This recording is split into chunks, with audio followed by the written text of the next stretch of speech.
BBC London has learnt that the number of reported assaults in London's male prisons has risen by a third over the past 4 years. The government says it has a zero-tolerance approach to violence in prisons. Critics say this is just the tip of the iceberg and many more assaults are not being reported. Noel Titheridge has been investigating. We spend our days as our job, going around the prison cleaning up blood spills, suicides, teeth all over the floor, sex offenders being burnt with kettle water and sugar and things like that. It was our job to go around and deal with all this. I was pretty much right in the midst of it. You know, you see an awful lot. Aaron French knows how violent life in jail can be.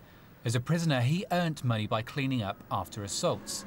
He served time in 3 London prisons, including Pentonville, where assaults have risen the most. For him, fights between inmates are now part of the culture. Violence is just, it's part of day to day. You know, that's our gossip, that's our junk TV, that's our newspapers. You know, a good fight will keep the wing talking for a little while. Yeah, it's a part of the culture, but I don't think it's not. There's no shame in it. It's not frowned upon that an awful lot. So I think a lot of it's just allowed. A Freedom of Information request by BBC London shows there were 1,463 reported assaults in London's male prisons in 2007. In 2011, there were 1,950, a rise of a third. The Ministry of Justice says the rise in assaults is mainly due to an increase in the number of prisoners. But BBC London research shows that the capital's male prison population grew by just 6% in the time assaults grew by 33%. Labour says violence inside spills out when prisoners are released.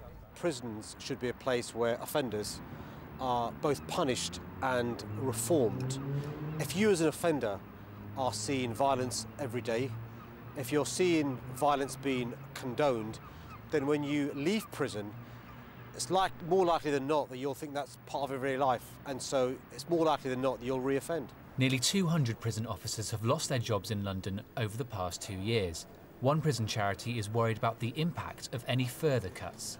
This is a very worrying trend of increased violence, budget cuts, lower staffing levels, more violence. It's a trend which shows no sign of stopping soon. Noel Titheridge, BBC London News. Tower blocks